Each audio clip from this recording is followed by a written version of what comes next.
Early morning wakes. I'm sure at some point in you and your little one's sleep journey, you've experienced a morning where they decided to get up 1, maybe 2 hours earlier than what you'd expect, and nobody enjoys that. Personally, in my experience, I would much rather get up several times a night when my little one was younger than having to get up for an early morning wake at say 5:30 in the morning. No, please go back to sleep. It's too early to start the day. So today, I'm going to be answering your sleep question. My 9-month-old is waking at the same time every morning. How can I stop this habit wake? In this video, I'll be explaining a little bit about early morning wakes and the habits that can come from it or can start it, and how it's caused, why it happens, and how we might be able to combat that. Hi, I'm Taylor, one of the pediatric sleep consultants here at Little Ones, a mother to one hilarious little girl. At Little Ones, we specialise in pediatric sleep ranging from newborn to 3 years of age. We do this via our app, which gives you access to our program, along with our nutrition information provided by our accredited practicing dietitian. We also have further tips and advice relating to preschool age children and care for yourself, which is also quite important. If you'd like any further information relating to our program and how we can help you and your little one on your journey to achieve the best sleep, you can visit our website at www.littlenones.co. So in this particular instance, the question said that the time that the little one was waking was at 4:30 in the morning. So let's break down how that's happening and what we can do to rectify it. Often why it's occurring is part of the way that we can solve the problem as well. So a 4:30 in the morning wake is, yes, if it's happening at the same time, it does sound like it's a habit, particularly for a 9-month-old. So in this circumstance, my first and foremost advice to everyone who is experiencing some sort of a habit wake is to check your room environment, because it's honestly the easiest thing that you can do, and often it might actually be a major contributing factor. So in this circumstance, 4:30, we're kind of borderline the time of the night when it's starting to get to its coldest. And so often at this point, the layers that we might have put our little one down to sleep for at the beginning of the night might not quite be warm enough to keep them going through those early hours. So this is where you could dress them for the coldest part of the night at the start of their bedtime, or you can have a temperature controlled heater or something that will kick in around 4 o'clock in the morning to help ward off that really cold chill from occurring within their bedroom. Personally, I experienced cold wakes with my little one when she was quite young, and this was before I was a sleep consultant for little ones, and there was maybe 4 or 5 mornings where she just kept waking at the exact same time every single morning, and I was like, what is going on? I just fed you an hour ago. I couldn't put my finger on it. I reached out to the village and had one of the amazing consultants come back to me, and her first point was to say, maybe check how many layers your little one is wearing, and I would add 1 more to the mix because I suspect your little one is actually waking from the cold. And lo and behold, that night I dressed her a little bit warmer and she slept right through until her morning wake time. It was like, oh yes, this is amazing. So check your room environment, check the room temperature, because it means a lot. If you're feeling really snug and warm, you're less likely to wake up in those early hours. So that's my number one first thing. The other thing to check for your room environment as well is depending on where you are in the world at this time, the sun may or may not be starting to creep in. 4:30 in the morning is a bit too early, but I'd just be checking to make sure that there's no light that's creeping in that's causing your little one to wake up. The other thing to remember as well is at this early hour, things could be happening outside your little one's room and outside the house even that you're not aware of, because who's awake at 4 o'clock in the morning to hear these things? Your neighbors could be getting up, they could be starting to move around a bit, cars might be starting, And that could be triggering your little one to wake because they're hearing this same sound at the same time every morning. So this is where it can be really helpful to have white noise playing the entire night, because it will just help to drown out any external noises that could be causing your little one to wake that you're obviously not aware of. So now that we've covered our room environment, let's move on to another thing that could be causing these wakes to occur at the same time every morning: hunger. At 9 months of age, we would expect that your little one is probably well established on solids, and they would be having 3 meals a day and maybe some snacks throughout. Milk feeds are still important. Some people may still be feeding, whether breastfeeding or bottle feeding, their little ones at 9 months of age. It's still important up until 12 months of age at least. I would be looking at how often you're feeding your little one during the day. If they need a feed overnight, by all means feed them. I'm not saying if they're waking at 4:30 in the morning and they're expecting milk, you should just stop feeding them milk, because they could be genuinely hungry. So my advice here is to look at the first feed that they're having for the day when they wake up. If they are still ravenous and they're more than happy to take a full feed first thing in the morning, this wake that they're having at 4:30 in the morning where they're having milk is actually genuinely needed. They're genuinely hungry.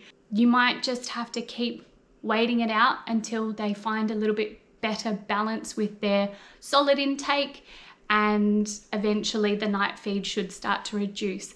If they're not super interested in that morning feed first thing for the day, that's an indication that maybe that 4:30 feed is actually, in fact, a habit feed. They're waking at 4:30 in the morning and your first response is to go in, offer them a feed, and they're like, yeah, love to have a feed at 4:30 in the morning. This is amazing. Yes, please. So they're just gonna take it. So if that's the circumstance, I'd be looking to try to slowly reduce how long you're feeding for that 4:30 in the morning feed. And then eventually you'll be able to work on no longer feeding them at 4:30, but you'll be resettling them at 4:30. And then you'll be working on them self-settling for that wake, rather than waking and expecting feed and they get a milk feed and they're like, yes. The next thing that I would be looking at for your little one is their routine during the day. So for little ones at this age, we would expect to see them having about 2.5 hours of total day sleep, and then a consistent bedtime and hopefully a consistent morning wake time that doesn't involve a habit wake or an early morning wake. So for that nap structure, I'd be looking to have a short morning nap followed by a long restorative nap over that lunchtime-ish couple of hours, where our body naturally has a dip in our energy levels. So if you've got that nice balance and then a consistent bedtime, hopefully this should help to combat any habit wakes that they might be having. So there's a couple of things that can actually follow through from their daytime routine that can contribute to early morning waking. Those two things are undertiredness and overtiredness. If your little one is experiencing either of these, they can both actually contribute to an early morning wake or a habit wake. If your little one is going to bed overtired, they've had too much time awake for the last bit of their day, or in total for the day, they haven't had enough daytime sleep and they're just feeling really, really overtired, they're going to have a broken, restless night's sleep, and then they're going to hit a certain point during the night where their body is just going to say, righto, that's enough, let's get up. And you're going to be like, no, but that's just what their body clock is telling them. They're just like too wired and they can't keep sleeping. The opposite end of that is if they're undertired, so they've had too much sleep during the day, and that means that they're not tired enough to keep sleeping overnight, or they've gone to bed too early, they haven't had long enough to build up sleep pressure before they actually go to bed for the night. And then this causes them to get to 4:30 in the morning or whatever their habit wake time is, and their body goes, righto, that's enough, let's get up, we've had enough sleep. And you, again, are like, what are you doing? No. So those are a couple of things that we need to be mindful of. And at Little Ones, you can have a look at our programs because we have a really good balance of daytime sleep versus nighttime sleep so that we've got a good balance within their routine, and then we're less likely to have trouble with them waking early in the morning. One point that I will make as well just about early morning waking too is that the definition of it can change a lot between their different ages. So what we might consider to be an early morning wake for, say, a 3-month-old is actually pretty different to what we would expect for a 9-month-old. Because 9-month-olds don't necessarily need to have that massive chunk of 12-hour sleep that we're aiming for, they can still enjoy that time early in the morning where they might happen to wake a little bit early, but it's still okay to leave them in their bed resting up until the point that it's time for their morning wake time. Okay, so that was looking at our routine. The next part that I would be looking at is your little one's ability to self-settle. Now, self-settling is something that I know we drum on and on about, but it is really, really helpful. If your little one knows how to self-settle during the day for all of their naps, they're more likely to be able to self-settle if they happen to wake too early overnight, or if they just happen to wake overnight at some point. They're more likely to be able to resettle themselves back to sleep without needing your help. Now, there's 3 things that can contribute to a habit wake forming. The first one is light. So if you happen to go into their room, turn on the light, or as I said, if there's sunlight that's coming in through the cracks in their window, those things trigger a body clock response. The next is food. So if your little one is receiving a feed at that time, that's again a body clock trigger. Their body is going to be expecting food at that point, and so they're waking going, where's our food? And as I said, if they genuinely need the feed, definitely still feed them. But if it is a case of they're just used to getting milk at that point, it'll be something that you need to wean them off over time. The third is communication. Now, this is a big one because as soon as your little one sees you, that triggers a body clock response where their body is like, there's my carer. Okay, it's time to get up for the day. We're ready to go. And so if you're going into their room and you're saying, it's time for sleep, we need to go to sleep. Why are you awake? You should be asleep.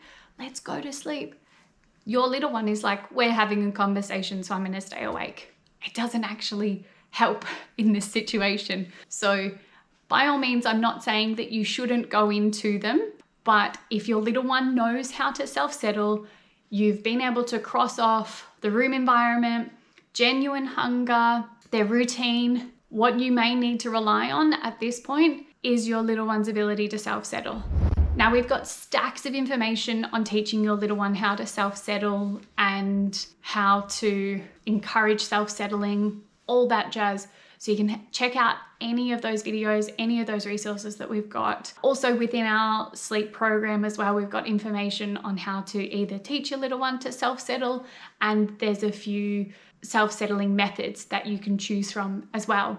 And you can have a look at all of those things. If you think that this 4:30 a.m. habit wake is because of your little one's inability to self-settle back to sleep, I would thoroughly recommend checking out our website, checking out our settling methods, checking out our videos, because you'll find tons of resources there that will help you to get your little one self-settling at 4:30 in the morning rather than you having to get up and traipse down to their room and try to help settle them back to sleep.